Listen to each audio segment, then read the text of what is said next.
Bismillahirrahmanirrahim. Assalamualaikum warahmatullahi wabarakatuh. Oke ya, pada bagian atau video yang kedua ya, pada kesempatan hari ini kita akan membahas lagi tentang mekanisme penulisan laporan prakerin ya. Nah, kalau kemarin kita sudah di bagian awal ya, nah tentang segala macamnya. Nah, sekarang untuk, selanjutnya kita akan bahas tentang, kalau untuk yang ini nanti dulu aja, kita akan sesuaikan dengan pembahasan babnya. Nah, kita akan bahas tentang tata penulisan. Nah, ini dia, ya. Kita akan bahas tentang tata penulisan. Jadi sebelum kita mengerjakan bab satu, bab 2, bab 3, bab 4 dan seterusnya. Nah, di sini kita akan, membahas tentang penulisannya terlebih dahulu. Oke, kita mulai dari, ini ya, poin A. Yang pertama adalah tata penulisan. Nah, di sini ada ukuran kertasnya. Ukuran kertasnya itu adalah A4 70 gram, ya. A4 70 gram. Nah, cara ngelihatnya di mana? Cara ngelihatnya itu kita bisa lihat di bagian mana ya? Layout kalau nggak salah. Layout, size-nya. Nah, kita pilihnya adalah yang A4 saja. Nah, ini. Nah, kalau 70 gram itu dia dilihat dari ini ya, dari eh, ukuran kertasnya. Nanti pada saat kalian mau nge-print. Nah, itu dia. Yaitu ukurannya dulu yaitu A4. Nah, lalu kita lihat di sini ada batas kanan, batas atas, terus ada batas bawah, batas kiri. Nah, ini margin nih. Jadi yang RPL mungkin tahu ya, margin itu apa. Nah, jadi biar penulisannya kita itu seperti ini nih ya. Nah, dia kan ada jaraknya nih. Nah, jaraknya itu kita tentuin dari atasnya ke berapa, dari kirinya berapa, dari kanannya berapa. Nah, itu dia. Nah, gimana cara atur jaraknya? Cara atur jaraknya itu kita bisa ke sini, ya. Nah, tadi ada di layout ya, di layout. Nah, ini kita bisa ke paragraf. Nah, paragraf setting. Nah, di mana tadi? Sebentar.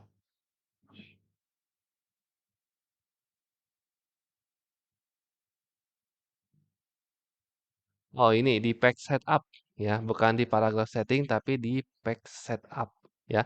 Nah, jadi di sini ya kita ada margin, ada paper, ada layout segala macam. Nah, kita pilihnya adalah margin.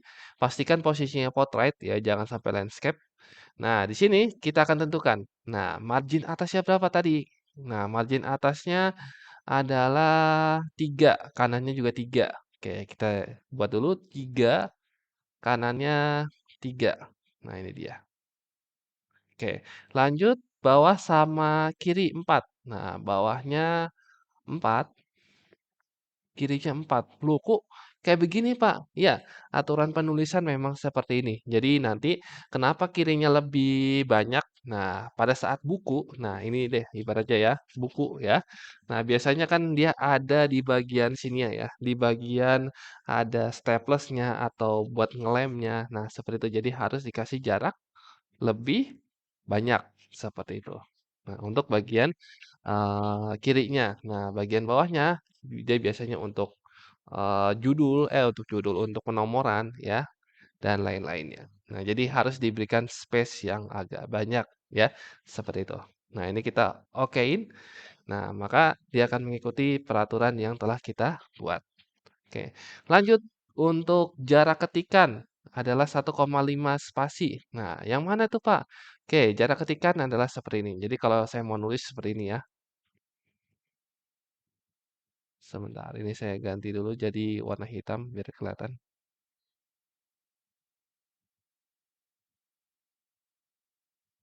Saya kasih spasi, spasi, spasi.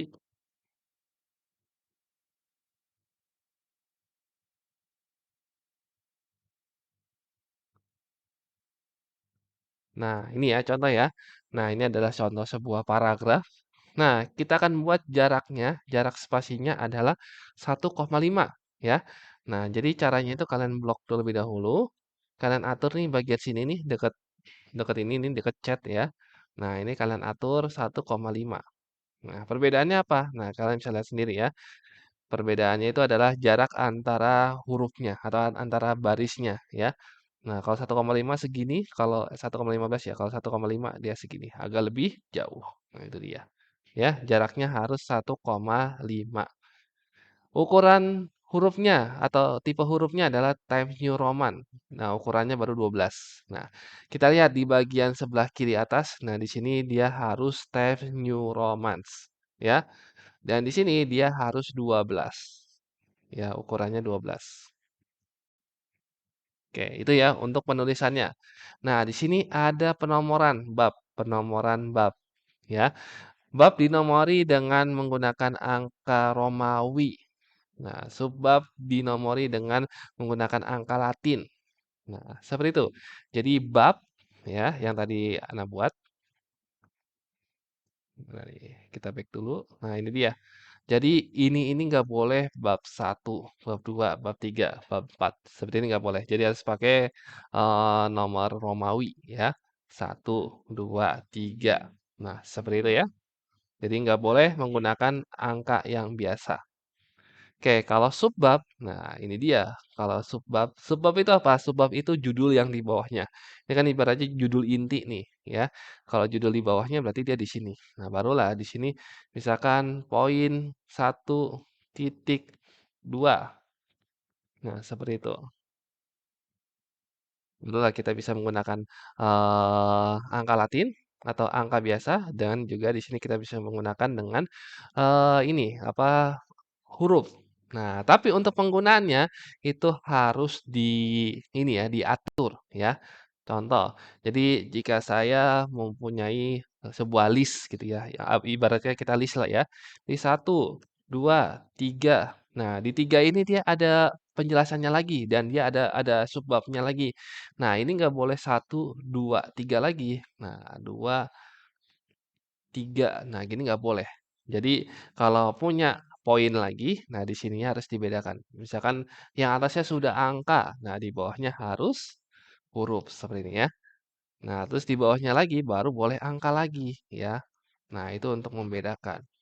Nah, untuk penomoran ya, seperti ini. Jadi angka, huruf, angka. Kita bisa huruf lagi dan sebagainya. Ya, seperti itu. Semacamnya ya. Oke, dan juga untuk penomoran, nah di sini usahakan hindari dari simbol. Hindari dari simbol. Ada yang seperti inilah, ya. Nah, ini hindari, ya. Usahakan buat seperti ini aja. Nah, ini sudah standar kuliah, ya. Nah, oke. Lanjut, apalagi nih? Nah, ini dia. Penulisan judul bab di tengah, huruf besar, ukurannya 14, tebal. Nah, ini dia, ya. Di tengah, dia adalah ukurannya 14 Times New Roman juga, bold. Nah, itu dia. Pokoknya dia berada di tengah itu adalah 14. Tapi kalau udah di bawah itu semuanya 12. Nggak ada yang di atas 12. Ya, semuanya di bawah 12. Mau judul, subbabnya, ataupun isinya, nah itu semuanya adalah 12. Seperti itu. Nah, penulisan nomor dan judul subbab dimulai dari kiri. Nah, dimulai dengan huruf besar ukurannya 12. Nah, yang tadi saya bilang, nah di situ dia posisinya di sebelah kiri, ya. Seperti ini nih, kalau bingung. Nah, dia pokoknya dimulai dari kiri, ya. Nggak boleh dia dari paragrafnya disesuaikan gitu, nggak. Kalau untuk subbab, ya, 2.1, 2.11. Nah, itu merupakan dia di posisi sebelah kiri, ya. Oke. Kalau dia ada ininya, misalkan website dibagi menjadi dua. Nah, itu baru. Ya, ini kita bisa pindahkan ke agak ke kananan sedikit itu nggak apa-apa. Ya, oke. Nah, lanjut penomoran halaman. Nah, penomoran halaman ditulis dengan angka Romawi. Nah, tapi untuk angka Romawi itu khusus ya. Angka Romawi itu khusus di bagian awalnya saja ya. Seperti ini nih. Judul nggak pakai, tapi untuk halaman pengesahan, nah ini pakai angka Romawi ini. Satu, dua, tiga, empat, lima, dan seterusnya gitu ya. Nah, tapi kalau udah masuk ke bab, ya, kalau sudah masuk ke bab, nah di sini ya dia sudah adanya di sini, ya.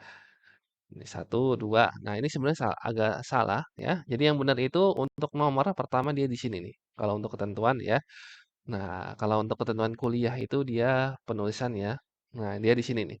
Jadi awalnya itu di babnya itu dia dimulai dari bawah tengah dan di bawahnya dimulai dari kanan atas. Nah, itu dia. Oh, gimana Pak caranya, Pak? Nah, nanti akan ada tutorialnya ya. Nanti akan Anda buatkan tutorialnya mengenai penomoran ini ya. Nah, kita bahas tentang ini dulu aja. Penomoran-penomoran dulu aja. Tata tata cara penulisan aja ya, biar kita fokus gitu ya. Oke, lanjut. Nah, ini pokoknya dia 2 cm lah ya jaraknya. Nah, bagian inti nomor halaman ditulis dengan angka Latin. Nah, ini udah ya. Bagian akhir nomor halaman ditulis di bagian bawah ya dengan angka Latin. Nah, di bagian bawah ya di bagian lampiran. Jadi di sehabis bab 5 atau sehabis kesimpulan dan saran. Nah, biasanya itu kan ada kayak ini nih ya, kayak daftar pustaka. Nah, ini posisinya harus di bawah ya halamannya itu. Lalu ada ya ini lah ya apa dokumentasi-dokumentasi ya atau lampiran-lampiran. Nah, itu bisa ditaruh di bagian bawah ya. Oke. Judul dan nomor gambar. Nah, grafik table. Nah, jadi judul. Jadi setiap gambar itu harus memiliki sebuah judul. Nah, kalau ini dia kan nggak ada nih ya. Nah, ya. Jadi kalau untuk gambar sama table. Nah, contohnya ini table dia dinamakan atau ditaruh nama tabelnya itu di paling atas ya. Tabel apa ini? Nah, tabel kegiatan PKL periode bla bla bla bla bla. Nah, ini bisa kalian tulis ya. Nama tabelnya apa? Untuk gambar, gambar contohnya kayak begini nih. Akan tunjukkan mana ya ada gambar kayak. Hmm, Nah, ini dia gambar ya. Gambar itu dia seperti ini ya. Gambar 2.1. Nah, atau gambar 2. Duanya ini mau angka biasa juga nggak apa-apa ya. Ketentuan di buku prakerin itu dia menggunakan angka ya. Dua ini apa? Dua ini adalah menyatakan babnya. Babnya. Sekarang kita berada di bab kedua ya. Nah, bab 2.1 berarti di gambar pertama ya yang berada di dalam bab kedua ini ya, seperti itu. Nah, ini dijelasin apa gambarnya tersebut. Nah, ini kan X sampai Pi. Nah, itu dia ya. Oke, lalu eh ya ini ya, ada gambar kedua, gambar ketiga, gambar keempat sampai gambar kelima gitu ya. Nah, itu harus ditulis di sini ya. Oke. Lanjut lagi. Nah, ini halaman depan cover kemarin sudah kita bahas ya. Nah, ini dia penulisan daftar pustaka ya, yang terakhir ya. Bab terakhir itu atau pembahasan kita yang terakhir adalah daftar pustaka yang terdiri dari buku-buku referensi, buku-buku teks, jurnal, paper, artikel ilmiah dan internet. Nah, tapi untuk di punya anak gitu ya, bimbingan anak. Nah, ini anak akan mencoret untuk yang artikel sama internet ini anak coret.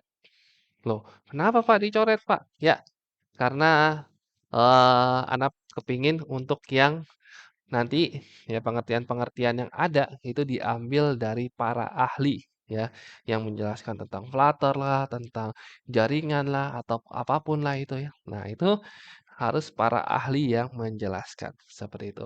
Nah, nanti akan ada pembahasannya di bab yang kedua. Dan untuk penulisan daftar pustaka ini, kalau kalian mengikuti Ana ya, nanti kita akan menggunakan sebuah software. Jadi kita nggak perlu repot-repot untuk menulis daftar pustaka, karena kan daftar pustaka ini biasanya ada ketentuannya, ya, ada ketentuannya. Misalkan namanya harus dari belakang terlebih dahulu. Misalkan Noval Jakwan. Nah, jadi Jakwan Noval. Nah, tahunnya berapa? Di mana segala macamnya, terbitnya kapan. Nah, itu dia. Bakalan ada ketentuan-ketentuannya. Tapi kalau nanti kita menggunakan software yang nanti kita akan bahas ya. Nah, itu kita nggak perlu repot-repot lagi untuk menulis daftar pustaka. Nah, nanti kita akan buatnya secara otomatis saja. Asalkan kita bab 2-nya itu atau bab tentang landasan teorinya itu mengikuti pedoman yang ada ya sehingga daftar pustaka itu akan nyambung ke bawah itu dia akan nyambung seperti itu. Oke ya, jadi seperti itu aja. Jadi kalau misalkan ada yang kurang paham mengenai tata penulisan ini, ya, nanti bisa ditanyakan saja ke grup ataupun Japriana via WhatsApp ataupun yang lainnya. Oke, sekian untuk pembahasan tata penulisan pada kesempatan hari ini ya. Kurang lebihnya mohon maaf ya. Assalamualaikum warahmatullahi wabarakatuh.